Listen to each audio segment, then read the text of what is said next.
27वीं तरमीम का जायजा लेने के लिए कानून और इंसाफ की मुश्तरका पार्लिमानी कमेटी का इजलास कुछ देर में शुरू होगा। कमेटी शिकवार जायजा लेने के बाद बिल की मंजूरी देगी। इजलास की सदारत फारूक एच नाइक और महमूद बशीर वर्क करेंगे।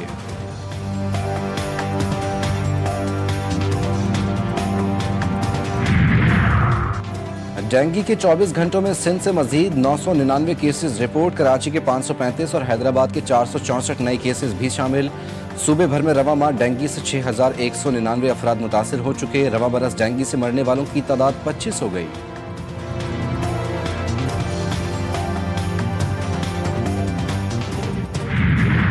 और पेशावर में यूनिवर्सिटी रोड पर निजी गेस्ट हाउस में पार्टी पर छापा। एक्साइज पुलिस ने कार्रवाई में मुतादिद मर्द व खवातीन को गिरफ्तार कर लिया। महफिल से शराब, चर्स और आइस भी बरामद। मुल्जिमान पर मनशियात से मुतालिक मुकदमा दर्ज कर लिए गए। आ जाएंगे आर्मी चीफ जो है वो चीफ ऑफ डिफेंस फोर्सेस होंगे। The chief of naval staff और चीफ ऑफ एयर स्टाफ की अपॉइंटमेंट भी उसी तरह वजीर आजम की एडवाइस पे हुआ करेगी। Where the federal government promotes a member of armed forces to the rank of field marshal, marshal of air force and admiral of fleet, such officer shall retain the rank privileges and remain in uniform for life. 73 के आइन में field marshal के ओहदे का जिक्र नहीं था। वजीर कानून आजम नज़ीर तारड़ कहते हैं दुनिया भर में एयर चीफ और नेवल चीफ के लिए भी मुतवाज़ी ओहदे मौजूद हैं।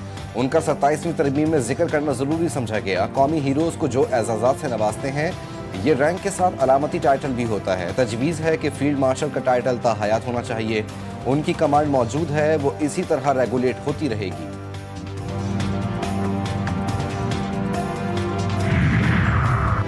आर्टिकल 243 में तरामीम, chairman joint chief of staff committee का ओहदा खत्म।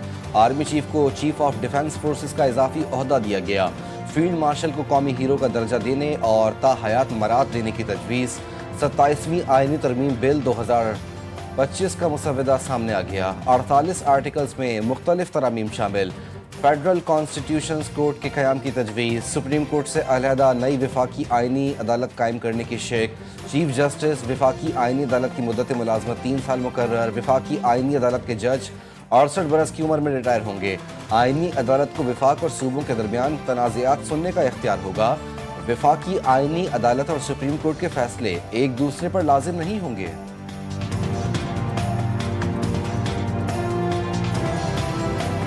हम इस किस्म की कंस्पिरेसी अगेंस्ट द कॉन्स्टिट्यूशन, साजिश जो हो रही है आइन के खिलाफ, उसका हिस्सा नहीं बनेंगे। इस पार्लियामेंट्री कमेटी जो कि एक रबर स्टैम्प कमेटी है, इसका फिलहाल हम हिस्सा नहीं। आया ड्राफ्ट तो हमने कहा सेनेट चेयरमैन को कि बजाय इसके कि आप इसको एक पार्लियामेंट्री कमेटी में भेजें जहां सिर्फ 8-10 लोग होंगे, 15 लोग होंगे, आप पूरी की पूरी सेनेट की जो सेनेट है उसको एक कमेटी समझ के और ये एक प्रोसेस को आगे चलाने की बात की थी हमने।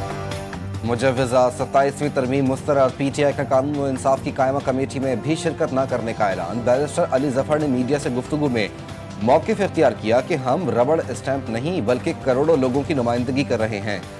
27वीं तरमीम पर बहस के लिए पूरे ऐवान पर मुश्तमिल कमेटी बनाने का मुतालबा भी कर दिया। सेनेटर अल्लामा राजा नासिर अब्बास ने सेनेट सेशन में सवाल किया कि जिन तरमीम को अवाम की हिमायत हासिल ना हो वो इसे कैसे पूरा कर सकते हैं। 27वीं तरमीम आइन को मुतनाज़ बना देगी। आइन को मुतनाज़ा बनाना एक बड़ा जुर्म है। लेकिन अफसोस के साथ कहना पड़ता है कि 26वीं यानी तरमीम किस तरह से इस पार्लियामेंट के अंदर, जनाब चेयरमैन साहब आप खुद अपनी आंखों से देखा और सुना भी है, कैसे लोगों को राजी किया गया। और ये 26वीं यानी तरमीम इसने क्या किया, आइन को मुतनाज़ बना दिया। सदर के बाद वजीर आजम को भी फौजदारी मुकदमात से इस्तिस्ना की तरमीम पेश। तरमीम के तहत आइन के आर्टिकल 248 में सदर के साथ लफ्ज़ वजीर आजम भी शामिल कर लिया जाएगा। तरमीम की मंजूरी के बाद वजीर आजम के खिलाफ भी दौरान मुद्दत फौजदारी मुकदमात पर कार्रवाई नहीं हो सकेगी। मुसव्वदे में सदर मुमलिकत को मुद्दत सदारत खत्म होने के बाद भी इस्तिस्ना देने की तजवीज़ शामिल है। सदर मुमलिकत की ताहयात गिरफ्तारी का कोई अदालत ऑर्डर नहीं दे सकेगी।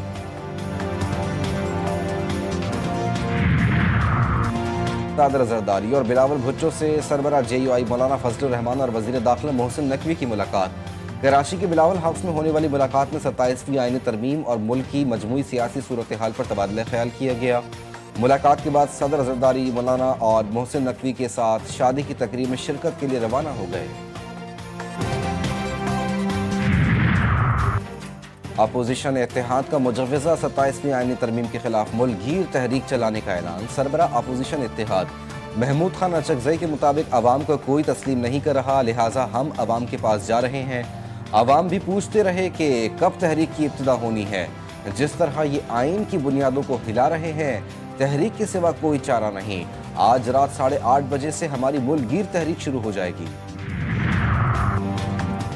मुल्क के वसी मफाद में 27वीं आईनी तरमीम के लिए सब ने मिलकर कोशिश की। वज़ीर आज़म शहबाज शरीफ ने अपने एक बयान में कहा कि आईनी तरमीम पर नवाज शरीफ को एतमाद में लिया, सदर जरदारी को भी एतमाद में लिया गया। बिलावल भुट्टो, खालिद मकबूल सिद्दीकी समेत तमाम जमातों के सरबराहान से मशावरत की।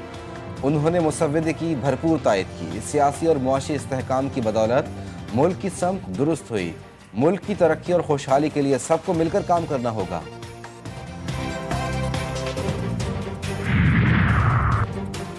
सत्ताईसवीं आईनी तरमीम के 80% निकात पर मशावरत मुकम्मल, 20% भी हल कर लेंगे। जजेस की तकर्री से मुतालिक आर्टिकल 175 तक मशावरत मुकम्मल हो चुकी। उम्मीद है इत्तेफाक राय से कानून साजी होगी। अक्सरियत का फैसला हतमी समझा जाएगा।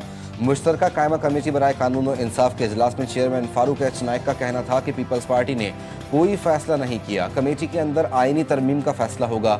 बिलावल भुट्टो ने 243 का ऐलान किया। जंग में हमेशा आर्मी फ्रंट लाइन पर होती है, इसलिए ये फैसला किया गया। JUI का सेनेट और कौमी असम्बली की कायमा कमेटी बराए कानून और इंसाफ की मुश्तरका कमेटी का बायकॉट। JUI रहनुमा आलिया कामरान का कहना है कि उन्हें कहा गया था कि आज मुसव्वदे को पास नहीं करेंगे। 26वीं तरमीम में जो तहफ़्फ़ुज़ात थे, इन शिकों को 27वीं तरमीम में लाया गया। हमारे 243 पर तहफ़्फ़ुज़ात हैं। जजेस वाले मामले पर भी हमारे तहफ़्फ़ुज़ात हैं।